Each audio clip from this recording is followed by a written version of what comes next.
भारत का इतिहास कई महत्वपूर्ण घटनाओं से भरा हुआ है, लेकिन 20वीं सदी की शुरुआत में एक ऐसा फैसला लिया गया जिसने भारतीय स्वतंत्रता संग्राम को नई दिशा दे दी। यह फैसला था 1905 का बंगाल विभाजन। ब्रिटिश सरकार ने इसे प्रशासनिक सुधार बताया, लेकिन इसके पीछे क्या कोई छिपी हुई साजिश थी? क्या यह ब्रिटिश सरकार की फूट डालो और राज करो नीति का हिस्सा था?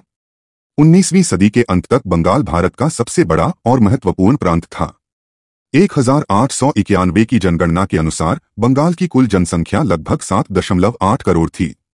यह प्रशासनिक, सांस्कृतिक और आर्थिक रूप से भारत का केंद्र था।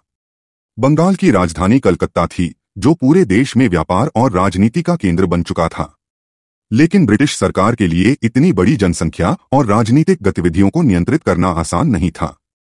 बंगाल भारतीय राष्ट्रीय आंदोलन का केंद्र बनता जा रहा था।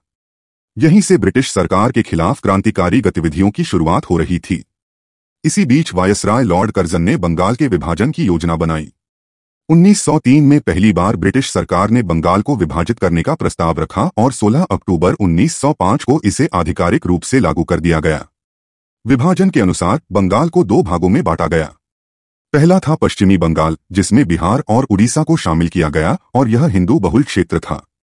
दूसरा था पूर्वी बंगाल, जिसे असम के साथ जोड़कर एक नया प्रांत बनाया गया और यह मुस्लिम बहुल क्षेत्र था।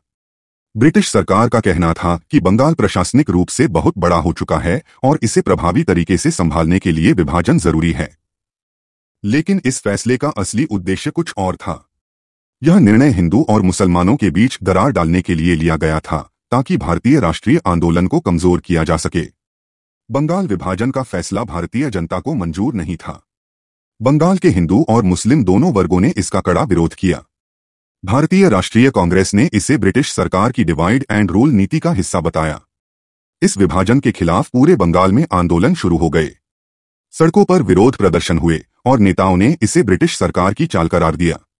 सुरेंद्रनाथ बनर्जी, रविंद्रनाथ टैगोर और कई अन्य नेताओं ने इस फैसले के खिलाफ आवाज उठाई। इसी के साथ भारतीय स्वतंत्रता संग्राम में एक नया मोड़ आया, स्वदेशी आंदोलन। स्वदेशी आंदोलन के तहत भारतीयों ने विदेशी सामानों का बहिष्कार शुरू कर दिया। ब्रिटिश वस्त्रों और उत्पादों को जलाया जाने लगा और भारतीय मिलों और उद्योगों को बढ़ावा देने का अभियान तेज हो गया। लोकमान्य बाल गंगाधर तिलक, लाला लाजपत राय और बिपिन चंद्र पाल ने इस आंदोलन को पूरे भारत में फैलाने में महत्वपूर्ण भूमिका निभाई। रविंद्रनाथ टैगोर ने बंगाल की एकता को बनाए रखने के लिए राखी उत्सव की परंपरा शुरू की, जिसमें हिंदू और मुसलमान एक दूसरे को राखी बांधकर भाईचारे का संदेश देते थे। बंगाल विभाजन के विरोध ने इतना बड़ा रूप ले लिया कि ब्रिटिश सरकार को अपनी रणनीति पर दोबारा विचार करना पड़ा। आखिरकार जनता के दबाव और लगातार हो रहे प्रदर्शनों के कारण 1911 में ब्रिटिश सरकार ने इस विभाजन को समाप्त करने का फैसला लिया। 12 दिसंबर 1911 को किंग जॉर्ज पंचम ने घोषणा की कि बंगाल का विभाजन रद्द किया जाएगा और भारत की राजधानी कोलकाता से दिल्ली स्थानांतरित कर दी। यह फैसला ब्रिटिश सरकार की हार का प्रतीक था, लेकिन इसके साथ ही उन्होंने एक और योजना पर काम करना शुरू कर दिया। 1906 में मुस्लिम लीग की स्थापना करवाई गई, जिससे हिंदू और मुसलमानों के बीच गहरी दरार पैदा हो सके। हालांकि बंगाल पुनः एकजुट हो गया, लेकिन इस घटना ने भारत के स्वतंत्रता संग्राम को एक नई दिशा दी।